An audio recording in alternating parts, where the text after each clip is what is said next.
Boa noite, meus irmãos. Graças e paz. Eu peço que vocês abram a Bíblia em João, capítulo de número 1, por favor. Primeiro capítulo de João.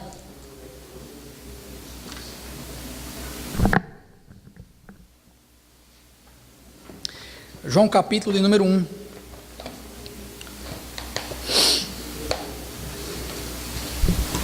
Enquanto você procura aí, deixe-me fazer uma pergunta rápida.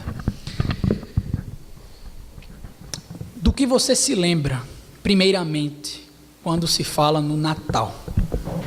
Qual é a primeira lembrança que lhe vem à cabeça quando se fala deste evento tão importante e tão significativo para a igreja cristã?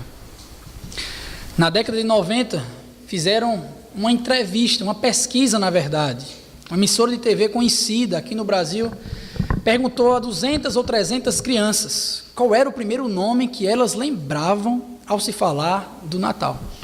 E, para a surpresa de muitos, o nome da Xuxa foi mais citado do que o de Jesus. Isso na década de 90, irmãos. Talvez as pessoas pensassem mais em Papai Noel, em primeiro lugar. Talvez pensassem em presentes, em segundo lugar. Mas a Xuxa esteve em terceiro, antes do nome de Jesus. É cômico, mas também é muito trágico. Especialmente se nós entendemos que estamos vivendo 20 anos depois disso. O Brasil, que de certa forma é considerado um país cristianizado. Como se pode conceber, portanto, que as pessoas não lembrem de Jesus, o real motivo do Natal, no Natal? Realmente é algo assustador. Mas a resposta para isso, gente, é muito simples. Na verdade, o povo brasileiro pouco conhece o verdadeiro Jesus.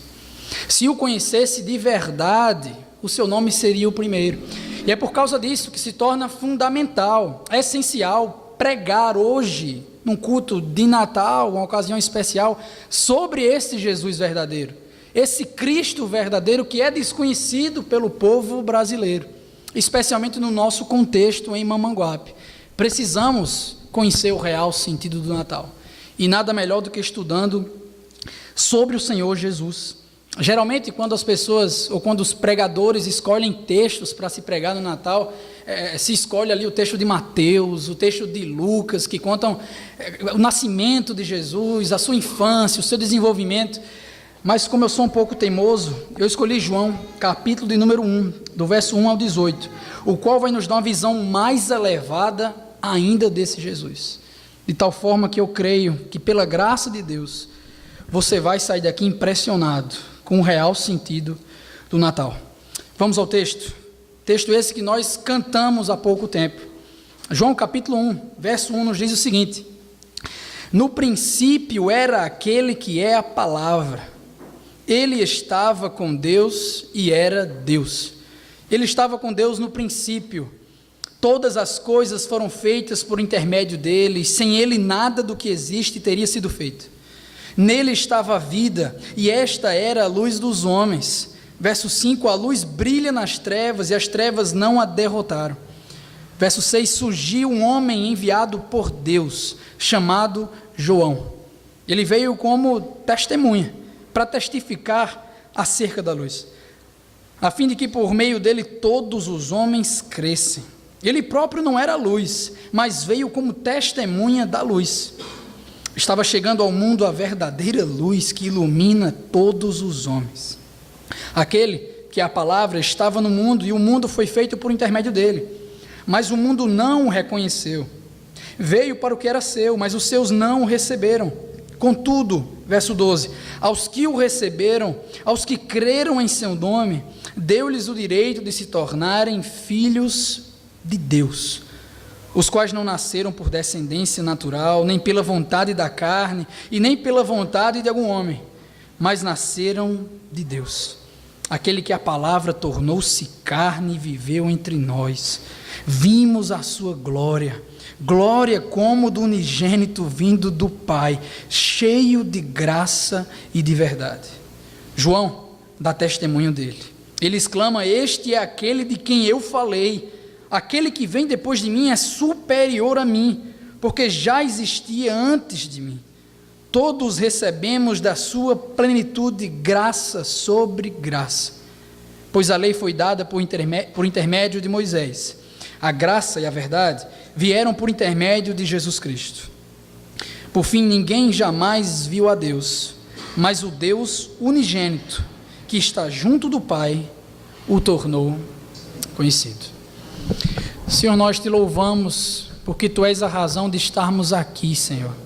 Não somente num culto de Natal, não somente num culto dominical, mas a cada dia das nossas vidas nós precisamos ter essa certeza.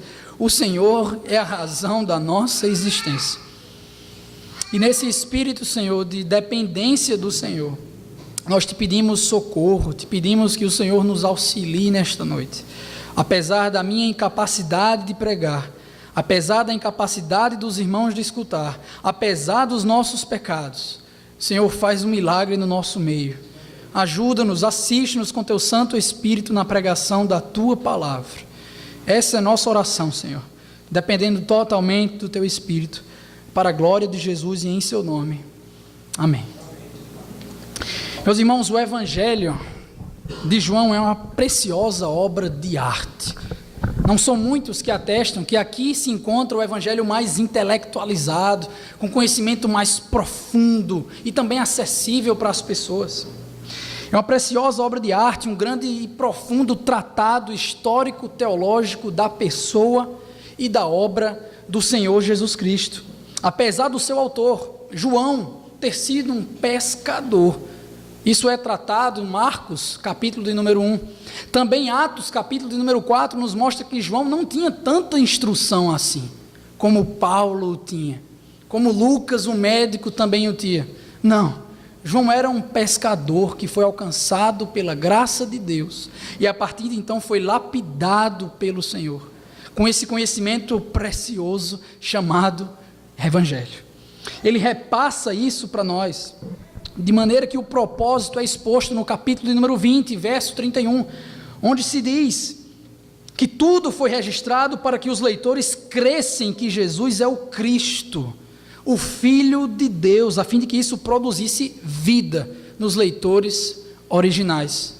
João escreve a um grupo helenista, influenciado pela cultura, pela filosofia grega, ao mesmo tempo que é um grupo judaico, muito influenciado pelos ensinamentos do Antigo Testamento.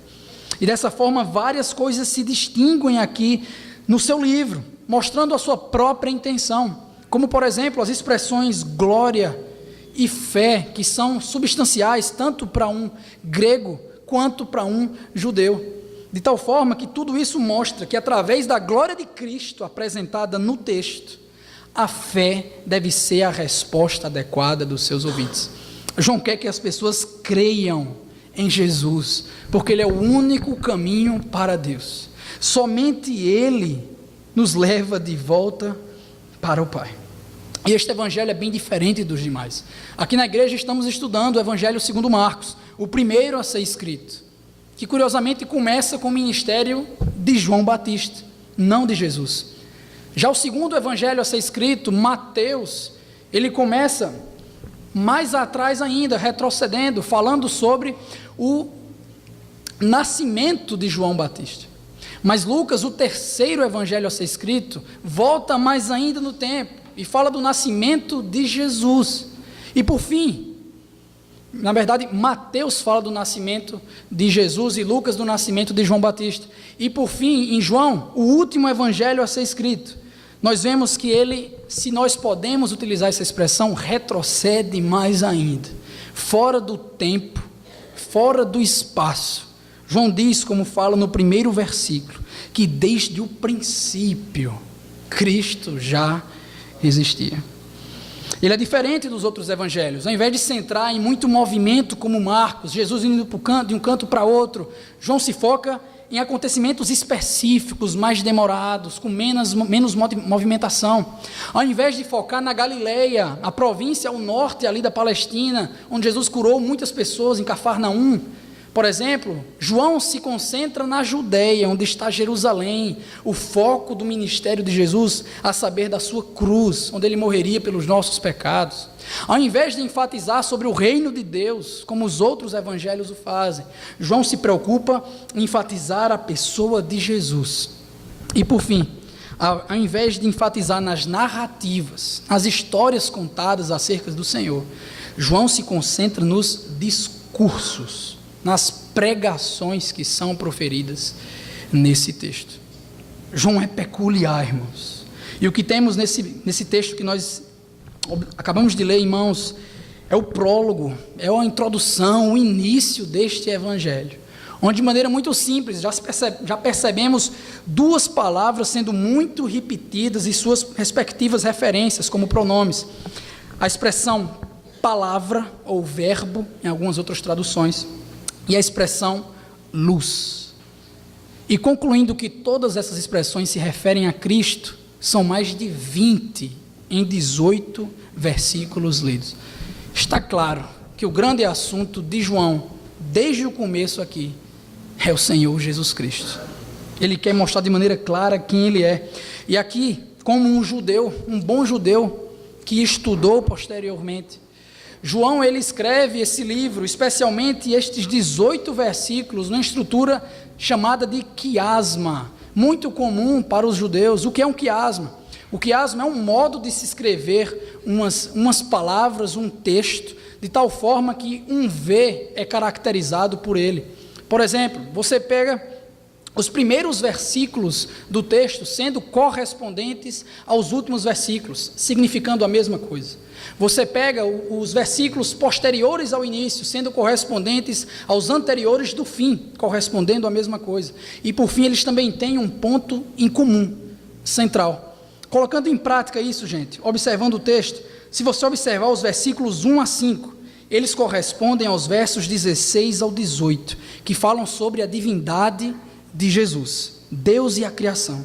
Se você olhar para o verso 6 até o verso 8 e o verso 15, isso também se corresponde, por falarem da unidade sobre João Batista. Se você observar os versos 9 a 11, até o verso de número 14, você também vai ver outra unidade, por falar de respostas ao Cristo enviado, tanto uma resposta negativa, quanto uma resposta positiva. E o centro, ponto em comum desse quiasmo, a grande mensagem que João quer passar, se encontra nos versículos 12 e 13. A mensagem central do texto, que são os benefícios da crença em Cristo. João quer que as pessoas creiam em Cristo, e por isso mostra quais são os benefícios, quais são as coisas maravilhosas que acontecem com aqueles que recebem o Salvador, irmãos. E no dia de hoje, não há outra verdade a ser proclamada, senão a que Cristo é o nosso Natal. Ele é a razão da nossa comemoração no dia de hoje. E vamos começar a expor esse texto, entendendo que Marcos, o primeiro evangelho, começa com João, como eu falei, mas o último evangelho, que é João, na verdade começa com a eternidade de Deus, na pessoa de Cristo. No princípio era aquele que é a palavra, ele estava com Deus e era Deus. Ele volta antes de tudo ser criado, antes de tudo existir. A palavra já existia no princípio. Mas como João escreve, é um público misto, como eu coloquei para os irmãos aqui, tanto judeus quanto gregos. Ele se utiliza de uma expressão característica que é muito significativa para os dois grupos. A expressão logos, do grego, que significa palavra ou verbo em outras traduções. Para os judeus, o logos nada mais era do que a própria palavra de Deus no Antigo Testamento. Essa palavra que era um meio de Deus realizar o seu propósito, é o agente de Deus para criar e tudo. Está tudo concentrado na ideia do Antigo Testamento. E João, como era um judeu, certamente tinha isso em mente com mais força. Mas também não podemos nos esquecer dos gregos, os quais João também pensou. A expressão logos os fazia lembrar dos seus famosos filósofos antigamente. porque a expressão significava, na verdade, o princípio fundamental no qual todas as coisas existem e subsistem, e são sustentadas. Portanto, alguns chegaram a dizer que o Logos era a razão de tudo. O que seria a razão de tudo? Algum filósofo se levantou, Tales de Mileto, dizendo que era a água. Ora, todos os seres humanos precisam da água, então ela é o princípio fundamental do universo. Já outro, com o nome de Anaxímenes, disse que era o ar, porque todos os seres precisam de ar para viver. Mas por fim se levantou um homem chamado de Heráclito, entendendo que a realidade estava sempre mudando, e como fundamento, ferramenta disso estava o fogo, que representava bem essa questão, é a razão de tudo. E por muito tempo eles discutiram, até que 500 anos depois disso, João chega e fala para judeus e para gregos, que o Logos é Deus, que o Logos está no princípio, Cristo é a razão da nossa existência. Cristo é o princípio fundamental no qual todas as coisas existem. Ao mesmo tempo que Cristo é a palavra de Deus, é a fala efetiva, é o meio pelo qual Deus fala com o ser humano. Isso de maneira bem simples, gente. Portanto, quando você pensar no Natal, não pense somente em Cristo como um bebezinho pobre, que não tinha onde reclinar a cabeça. Pense no Rei do Universo, a razão de tudo, o ser mais exaltado do universo, inacessível, exaltado, transcendente, magnífico. Esse é o Cristo do Natal. O que o apóstolo o apóstolo João quer trabalhar com mais afinco, na verdade aqui é ecoar o relato da criação, tanto que mostra que no princípio ele era, e ele estava com Deus, ele é distinto do Pai, mas ao mesmo tempo ele também era Deus, parte C do versículo de número 1, ele é da mesma natureza. Verso 2, ele estava com Deus no princípio, no ato da criação, que nos remete a Gênesis capítulo de número 1, até que, quando nada existia, verso 3, todas as coisas foram feitas por intermédio dele. Todas as coisas foram feitas por intermédio dele. Se você olhar para o texto de Gênesis, capítulo de número 1, você vai perceber uma expressão sendo repetida toda vez que Deus cria algo. A expressão, e disse Deus. Sempre que Deus quer fazer alguma coisa, ele falava. De tal forma que Cristo é essa palavra que forma o universo. Disso atesta o autor aos Hebreus, quando fala que pela fé, nós sabemos que o universo foi formado pela palavra de Deus. Cristo formou o universo, e pela fé nós recebemos isso. Isso com convicção, tanto que João afirma que nada do que existe teria sido feito. O universo não é o resultado de um Big Bang.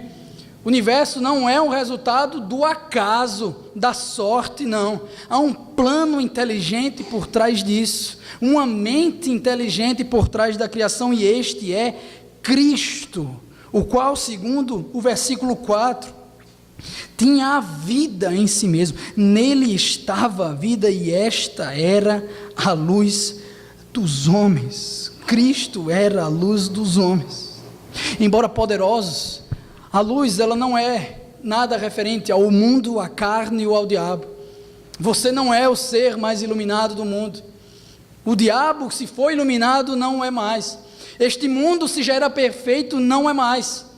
Antes, Cristo era a luz dos homens, a luz desse mundo, luz tão intensa, tão forte, tão clara, que segundo o verso 5, brilha nas trevas. E as trevas não a derrotaram. As trevas não prevalecem contra isso. Embora sejamos maus como somos, Cristo pode invadir o nosso coração e pegá-lo para si mesmo. Embora esse mundo esteja perdido, Cristo tem poder para iluminá-lo e redimi-lo para sempre. Este é o poder do sentido do Natal que nós cremos. Chegando no verso de número 6, pessoal, nós vamos perceber algum outro momento agora. Porque João vai dar um parênteses no que foi dito aqui e começar a falar sobre outro personagem importante do seu livro, a saber, João Batista. Este não é João o apóstolo que está escrevendo, mas João o Batista, primo de Jesus, que antecedeu a sua vinda por 5 ou 6 meses, mais ou menos. Surgiu um homem, diz o texto, enviado por Deus, chamado João. Ele veio como testemunha para testificar acerca da luz. João não veio testificar acerca de si mesmo. João sabia o seu lugar. Ele veio anunciar o Cristo, que era a esperança do mundo, que é o Salvador da humanidade, e com um propósito específico: não ter glória para si, não ter discípulos para si, mas simples, como o texto nos diz, a fim de que por meio dele, da luz, todos os homens crescem. João tem convicção, verso 8, ele próprio não era a luz, mas veio como testemunha da luz, ainda viria. Verso de número 9, estava chegando ao mundo a verdadeira luz, que ilumina todos os homens. Depois de girar a chave para João Batista, João agora volta novamente para Cristo. Estava chegando ao mundo a verdadeira luz, luz que ilumina todos os homens. O que significa isso? Que todos serão salvos, por acaso? Certamente não. Um homem por nome de F.F. Bruce comenta que Cristo é a luz que ilumina todo homem, no sentido de que a iluminação que trouxe é para todos, sem distinção.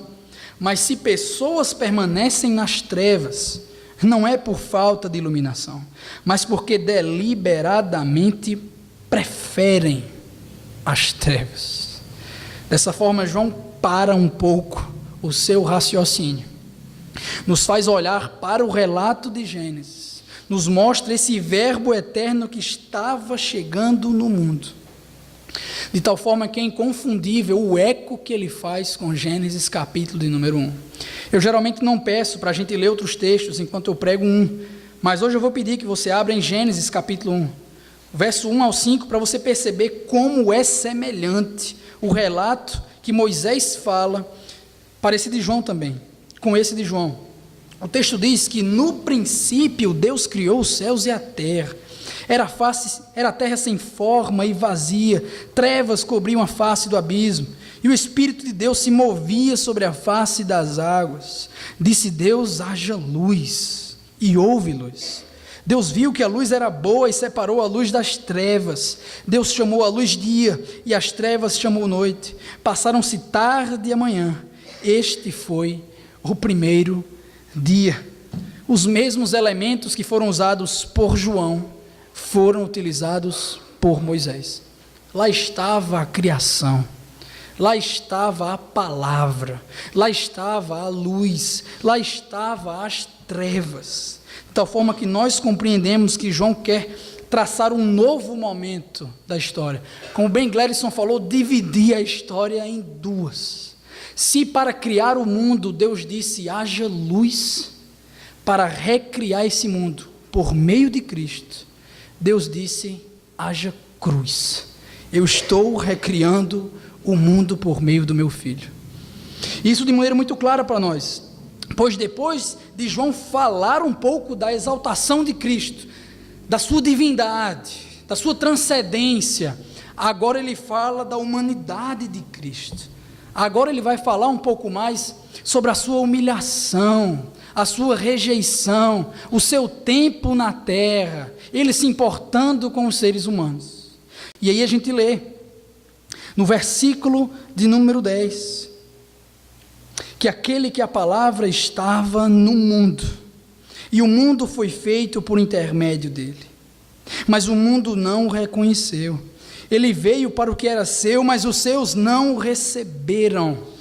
Esse Cristo, esse Deus eterno que veio até aqui, foi rejeitado por todos os seres humanos, todos, inclusive nós, todos os seres humanos, caracterizados pela expressão mundo.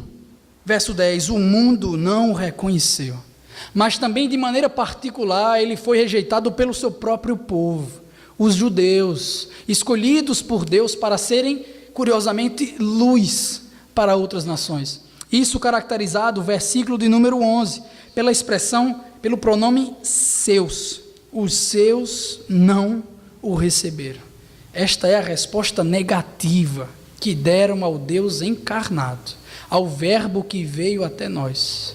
Contudo, João diz no verso 12, aos que o receberam, aos que creram em seu nome, deu-lhes o direito de se tornarem filhos de Deus. Aos que receberam o Cristo com compromisso, com afeição em seu coração, os que de fato se comprometem com Ele, que veem nele de fato o Rei do Universo, o Salvador de suas vidas. Quem recebe esse Jesus ganha o maior presente de todos, a saber, a adoção em Cristo. Somos tornados filhos de Deus por meio de Jesus, de tal forma que tudo que Jesus tem nos pertence. Se Jesus conquistou a salvação e nós estamos unidos a Ele, nós temos a salvação. Se Jesus ressuscitou dos mortos e nós estamos unidos a Cristo, nós ressuscitamos com Ele. Nós estamos com Cristo, nós morremos com Cristo, nós ressuscitamos com Cristo e hoje nós vivemos com Cristo para todo sempre. Este é o maior presente, se nós recebemos de fato o Senhor Jesus.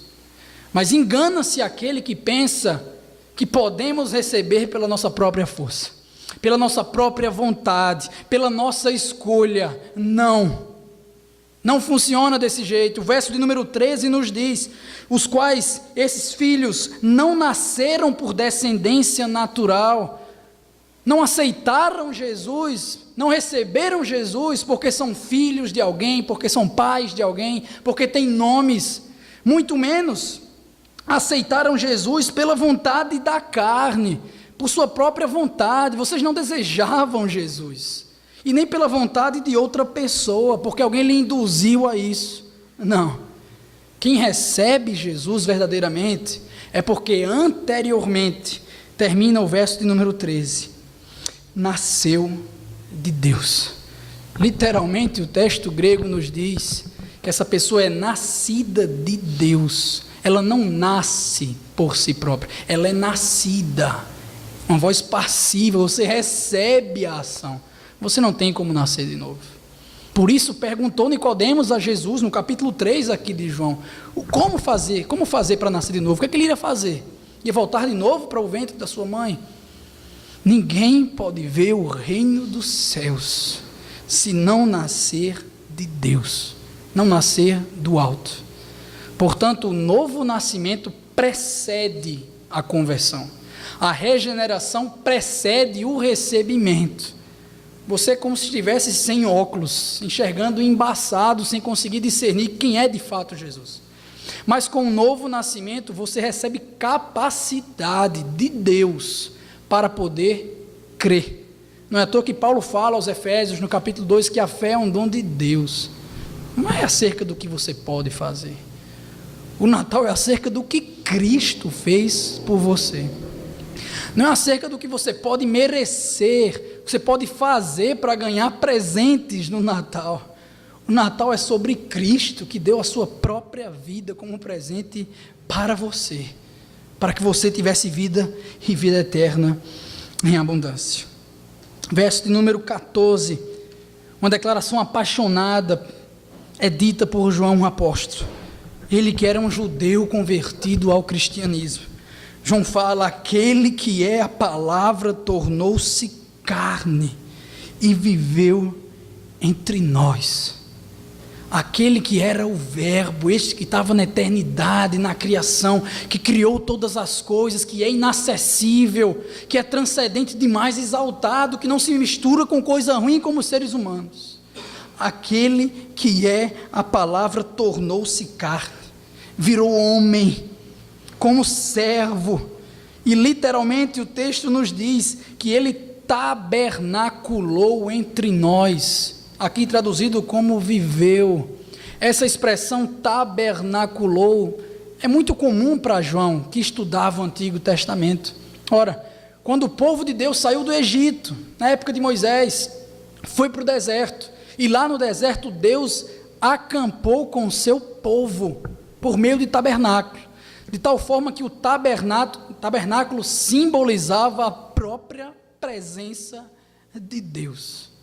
Uma nuvem e uma coluna de fumaça representavam a presença de Deus, de tal forma que todos que fizessem morada, ou que se intrometessem, se atrevessem a entrar no tabernáculo, futuramente no Santo dos Santos, ou em qualquer lugar da presença de Deus, estando clara e evidente, era fulminado, porque Deus não se mistura com o que está errado.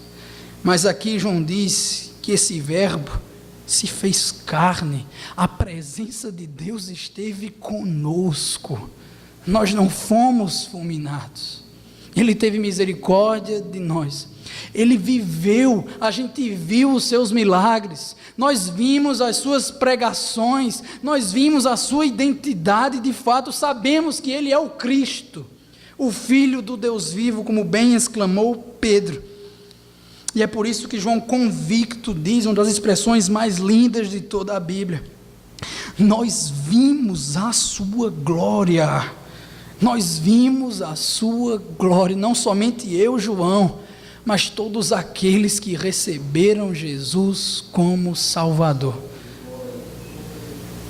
Parece loucura, mas o Deus exaltado, transcendente, inacessível, mostrou a sua glória majestosa por meio de um pobre bebê que não tinha onde reclinar a cabeça.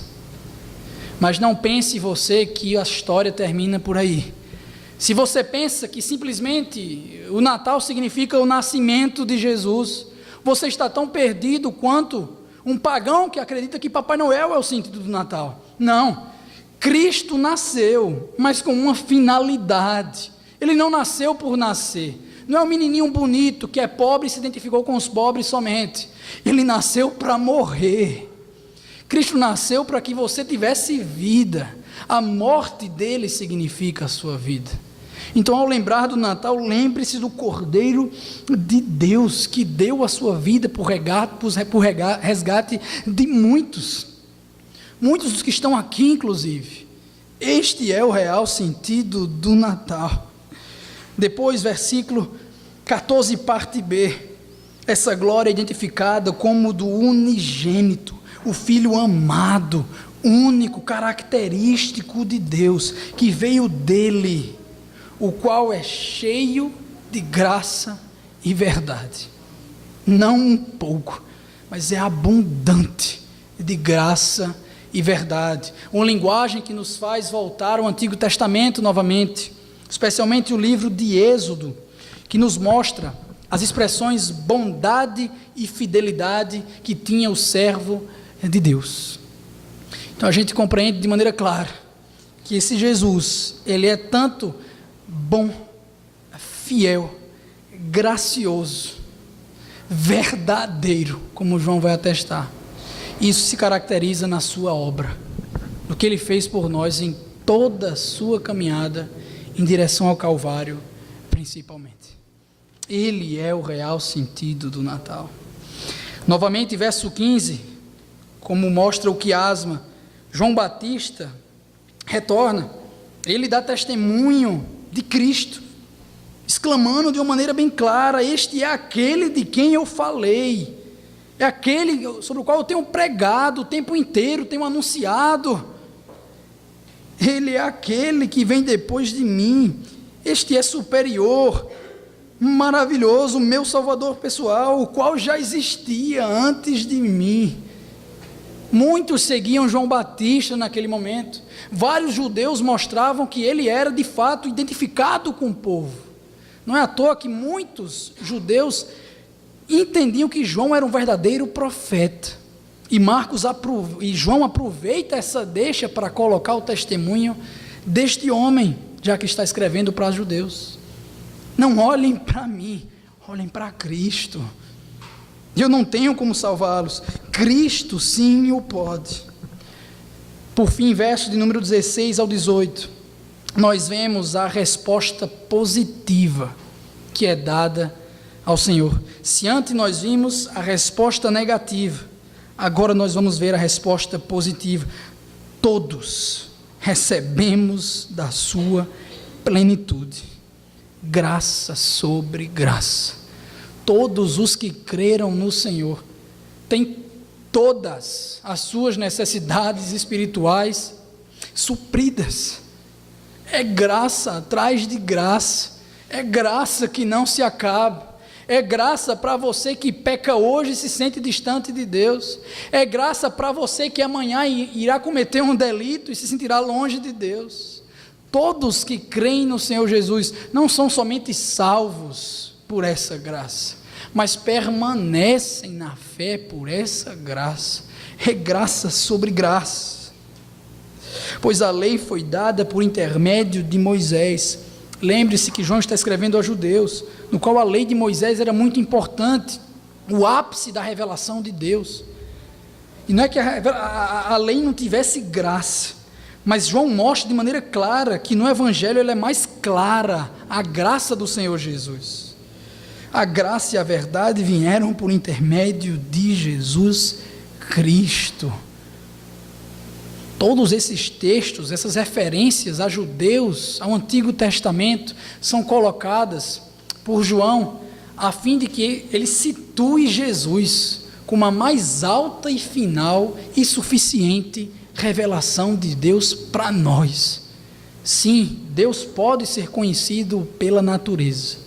Sim, Deus pode ser conhecido pela lei, pelos profetas do Antigo Testamento, mas Ele só pode ser conhecido especialmente por meio de Cristo, o qual no verso 18, fala que é o único que o torna conhecido. Afinal de contas, ninguém jamais viu a Deus, ninguém tem acesso a esse Deus transcendente, exaltado, é muito distante da nossa realidade. Ninguém jamais o viu, mas o Deus unigênito, perceba que Cristo é chamado de Deus, uma referência à Trindade.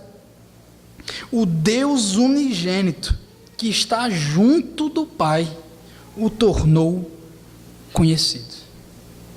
A expressão conhecido aqui é a mesma que nós tiramos na teologia para exegese. O que é exegese? É você extrair o sentido de um texto e repassar para os ouvintes. Você tenta tirar tudo que o texto comunica para repassar às pessoas perfeitamente, com fidelidade. O que João está dizendo aqui é que Cristo é o exegeta do Pai, que conhece Ele perfeitamente e repassa para a gente de uma maneira acessível. Nós podemos conhecer a Deus somente por meio de Cristo. Não há outras revelações, não há outras pessoas, não há outros milagres e outras questões, não. João é claro, eu sou o caminho, a verdade e a vida. Ninguém vem ao Pai a não ser por mim. Somente eu torno conhecido ao Pai. E é por isso que em diversos momentos do Evangelho, Jesus fala que quem vê o Pai vê a mim. Quem vê a mim vê ao Pai, somos o mesmo. Eu revelo o Pai perfeitamente. E isto deve ser suficiente para nós, irmãos. Deixei para fazer as aplicações agora no final. E quero trazer 3 lições rápidas para a gente nesse Natal, para que você saia nutrido aqui com o Senhor Jesus. De acordo com esse texto, em primeiro lugar, nós precisamos encontrar um equilíbrio entre a transcendência de Deus e a sua chamada imanência. O que é isso? A transcendência é aquilo de Deus que traz referência, que diz respeito às coisas fora do tempo e do espaço, coisas que a gente não tem acesso, não conhece. Deus está além da nossa compreensão. Mas a imanência de Deus é referente às coisas terrenas, à sua interação conosco, como Ele se comunica. Precisamos achar um equilíbrio nessas duas questões, e isso é extremamente urgente, embora poucos percebam. Por quê? Porque alguns exaltam demais a soberania de Deus, a sua exaltação, o fato dele ser inacessível, e concluem que Deus não pode ser conhecido de forma nenhuma. Se Deus existe, Ele está para além da minha compreensão, eu não posso conhecer.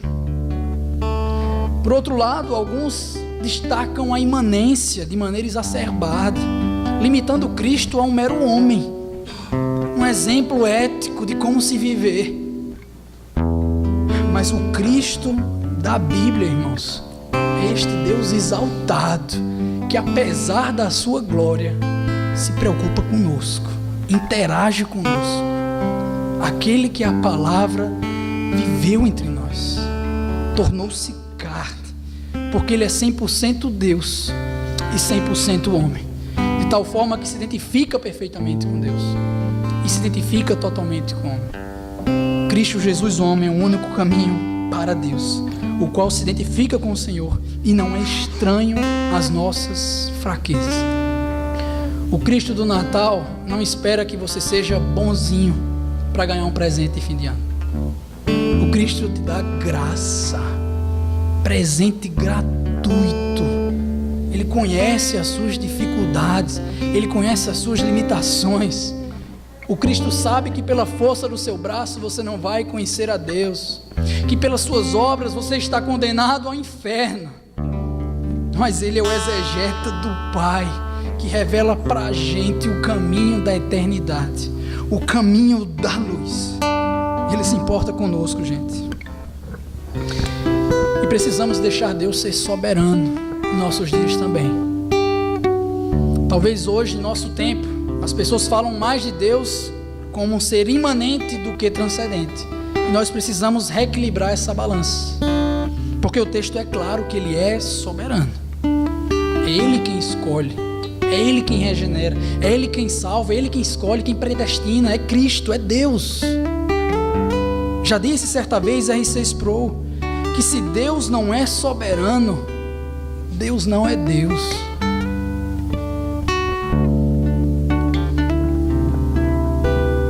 Por fim, irmãos, saibamos que Ele, que estava com Deus e era Deus, também é Emanuel, Deus conosco. Aquele que conhece perfeitamente a Deus, apesar de toda a sua glória, Ele é Deus conosco. Talvez seu ano não tenha sido do melhor, muitas fraquezas, muitas tristezas, muitas frustrações, quem sabe dívidas acumuladas, desemprego, eu não sei.